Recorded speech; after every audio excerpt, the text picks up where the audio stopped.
سبحان اللہ وبحمدہ سبحان اللہ العظیم سبحان اللہ وبحمدہ سبحان اللہ العظیم۔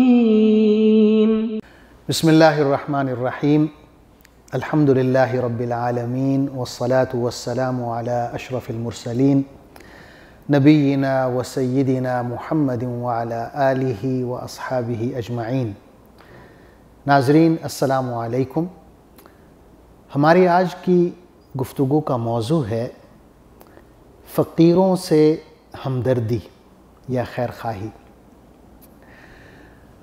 ناظرین، کسی شخص کا فقیر ہونا یا غنی ہونا، اس میں اللہ کی حکمت ہے، اور یہ ہمارے ایمان بالقدر کا حصہ ہے، تقدیر پر ایمان کا حصہ ہے۔ حدیث میں آتا ہے کہ جب بچہ ماں کے پیٹ میں ہوتا ہے تو پہلے 40 دن تک وہ نطفے کی شکل میں ہوتا ہے، سپرم ہوتا ہے۔ پھر اگلے 40 دن جو ہیں اس کی ہیئت بدل جاتی ہے اور وہ جمے ہوئے خون کی شکل اختیار کر لیتا ہے، علقہ۔ اس کے بعد تیسری دفعہ جو 40 دن کا پیریڈ ہے اس میں اس کی ہیئت اور شکل بالکل بدل جاتی ہے اور وہ گوشت کے ایک لوتھڑے کی طرح ہو جاتا ہے، جسے قرآنی اصطلاح میں مضغہ کہا گیا ہے۔ تو یہ 3 دفعہ 40 دن ہو گئے اور کل ملا کے 120 دن یا 4 ماہ ہو جاتے ہیں۔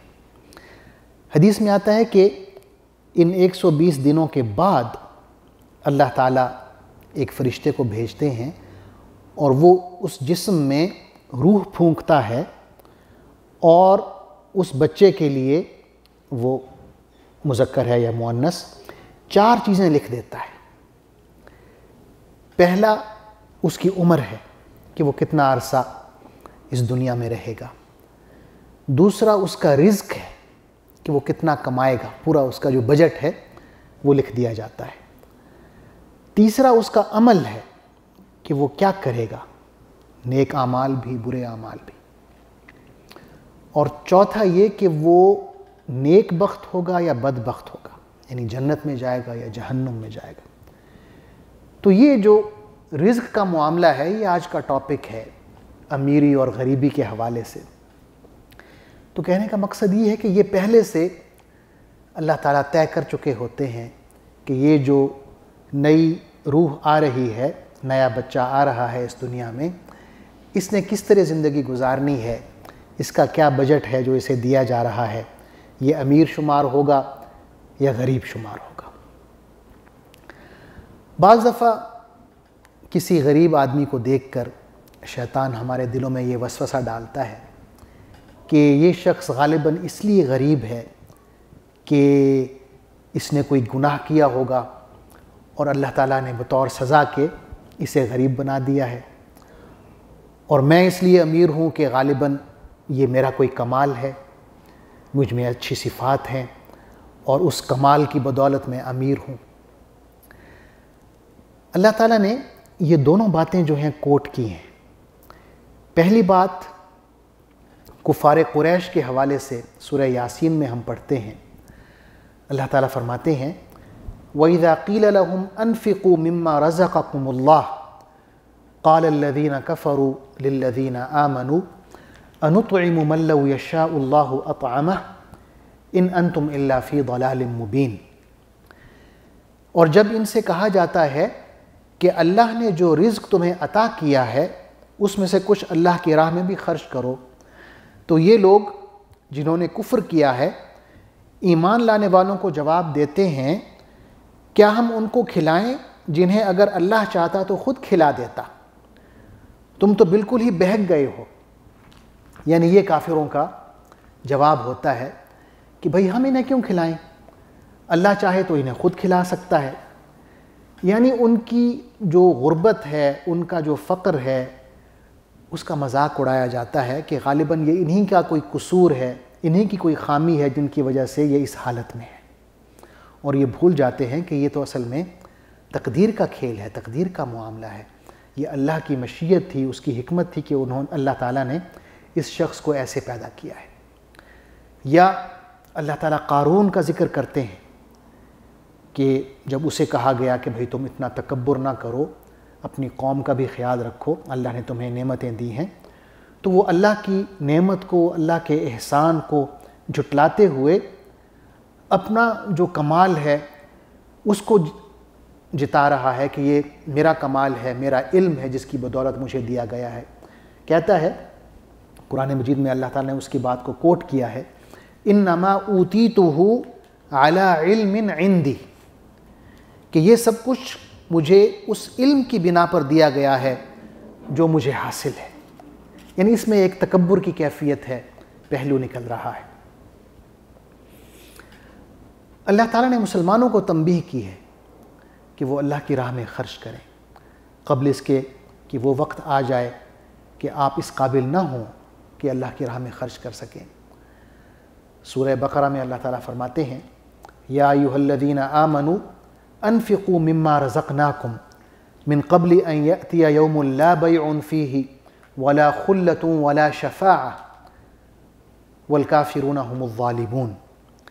اے لوگو جو ایمان لائے ہو، جو کچھ مال ہم نے تم کو بخشا ہے اس میں سے خرچ کرو، قبل اس کے کہ وہ دن آئے جس دن نہ خرید و فروخت ہوگی، نہ دوستی کام آئے گی، اور نہ سفارش چلے گی۔ اور ظالم اصل میں وہی ہیں جو کفر کی روش اختیار کرتے ہیں۔ ناظرین، فقیروں پر اور مسکینوں پر خرچ کرنے کی بہت زیادہ فضیلت آئی ہے، بہت زیادہ اجر آیا ہے۔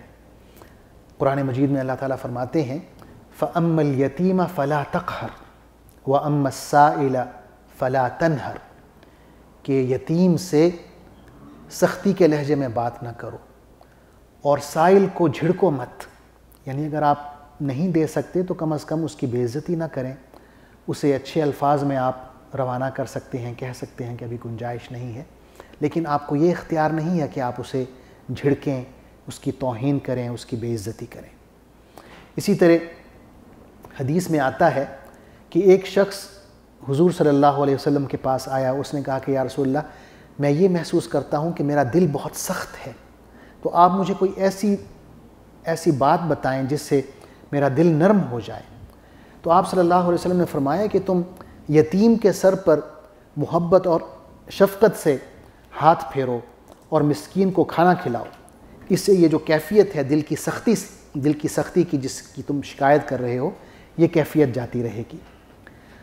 اور ایک مقام پر حضور صلی اللہ علیہ وسلم نے یہ فرمایا کہ جو شخص کسی یتیم کی یا بیوہ کی دیکھ بھال کرے گا، وہ میرے ساتھ جنت میں اس طرح ہوگا جیسے یہ دو انگلیاں ہیں۔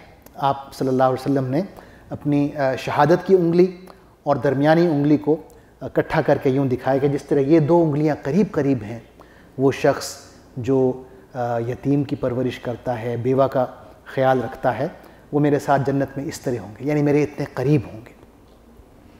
اور مومنوں کی صفات بیان کرتے ہوئے اللہ تعالیٰ فرماتے ہیں، وَيُطْعِمُونَ الطَّعَامَ عَلَى حُبِّهِ مِسْكِينًا وَيَتِيمًا وَأَسِيرًا۔ مومنوں کی کیفیت یہ ہے کہ اللہ کی محبت میں مسکین اور یتیم اور قیدی کو کھانا کھلاتے ہیں۔ اللہ تعالیٰ سے دعا ہے کہ ہمیں بھی ان مومنوں میں شامل فرمائے جو غریبوں سے، یتیموں سے، فقیروں سے، مسکینوں سے اور ناداروں سے ہمدردی کرتے ہیں، محبت کرتے ہیں اور ان کا خیال رکھنے کی کوشش کرتے ہیں، نہ کہ ان لوگوں میں جو ان کی توہین کرتے ہیں یا بے عزتی کرتے ہیں یا انہیں دھتکارتے ہیں۔ اللہ تعالیٰ سے دعا ہے کہ ہمیں تکبر سے دور رکھے اور ہمارے دل میں مسکینوں کی اور یتیموں کی اور فقیروں کی محبت پیدا کرے۔ آمین۔ والسلام علیکم ورحمۃ اللہ وبرکاتہ۔ اللہم صلی علی سیدنا محمد وعلی آلہ وأصحابه وسلم اللهم صل على سيدنا محمد